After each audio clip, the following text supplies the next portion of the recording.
السلام عليكم. الحديث 11 عن أبي محمد الحسن بن علي بن أبي طالب سبط رسول الله صلى الله عليه وسلم وريحانته رضي الله عنهما قال: حفظت من رسول الله صلى الله عليه وسلم: دع ما يريبك إلى ما لا يريبك. رواه الترمذي والنسائي، وقال الترمذي: حديث حسن صحيح.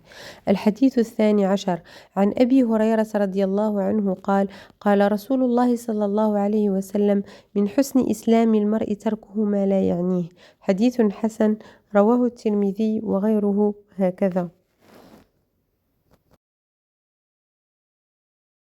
الحديث 12 عن أبي هريرة رضي الله عنه قال: قال رسول الله صلى الله عليه وسلم: من حسن إسلام المرء تركه ما لا يعنيه.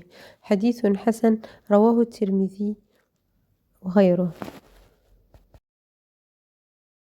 الحديث 13 عن أبي حمزة أنس بن مالك رضي الله تعالى عنه خادم رسول الله صلى الله عليه وسلم عن النبي صلى الله عليه وسلم قال: لا يؤمن أحدكم حتى يحب لأخيه ما يحب لنفسه. رواه البخاري ومسلم.